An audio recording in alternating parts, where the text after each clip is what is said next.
Hello, folks. As I promised, clips from the car. Here's another one. Heading home right now. I went to visit a brother behind bars. Put a bit of money in the canteen there so he can have something from canteen day. And, brighten his spirits up a bit. Let him know everyone's out here missing, waiting for them to get home. Sometimes we make bad decisions and there's consequences. I believe, as Larry Lawton would say, bad decisions, not bad people. So we're all capable of change. Sorry, you were a little lopsided there. There we go. We can all change. You just need to be the change you want to see. And know that if you ever end up in a spot like that, it's always nice to see somebody that you know come see and say hello.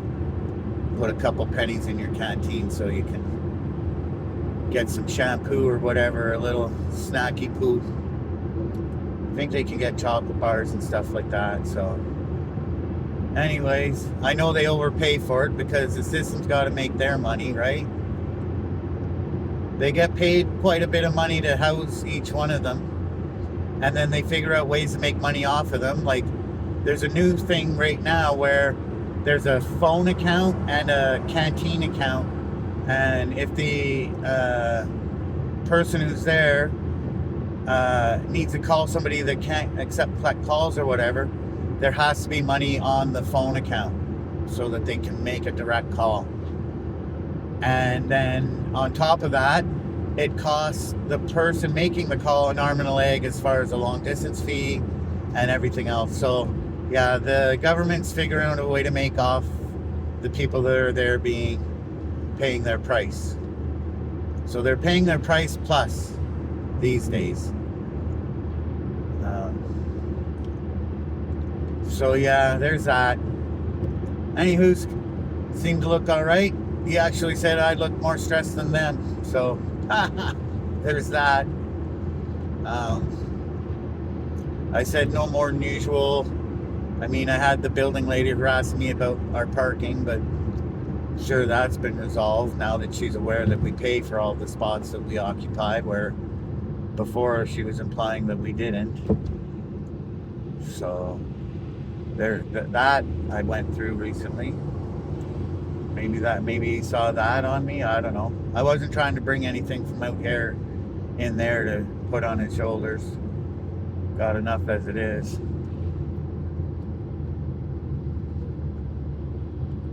Anyways, with any luck, they may be home before spring. We're not sure. Midsummer be nice if they can't be home before spring or during spring.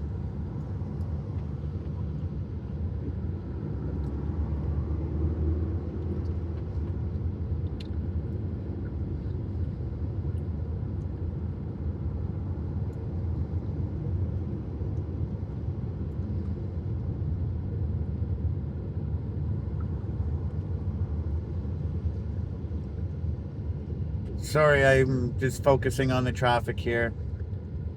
There you go. Go ahead and jump in there if you want, Mr. Beamer. Beamer, Benz, or Bentley, my pocket's never empty. Are you going over or not? I guess they're not. They just like having their signal on. Beamer, Benz, or Bentley, my pocket's never empty. This guy's a douche. Most Beamer drivers are. I was an exception to the rule, folks. I owned a Beamer for a little while, and I was the exception to the rule as far as a Beamer driver goes. I might be an exception to the rule when it comes to a few things. I don't have a problem being aware of my surroundings and considering the, urgency of others, or what it might be to like to stand in their shoes. Like, empathy, I guess, is what I'm explaining. It's a stoic thing to be able to try to see how what you say or do can affect another person before you say or do it. And as I said, we are building a family of critical thinkers here, and thick-skinned individuals that know how to laugh at themselves and others, and enjoy life. So if you're one of those, hit the prescription bell notification, ring-a-ling-a-dang-dong. That's like filling your prescription. You'll know when I post something new.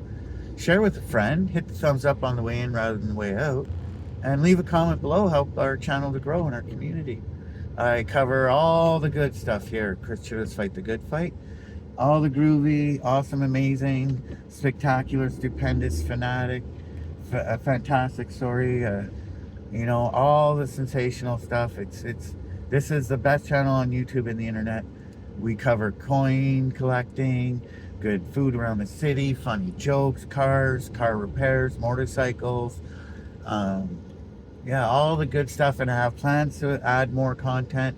I recently started doing a bit of scrapping, and so if I'm not covering something you'd be into, stay tuned, because I will.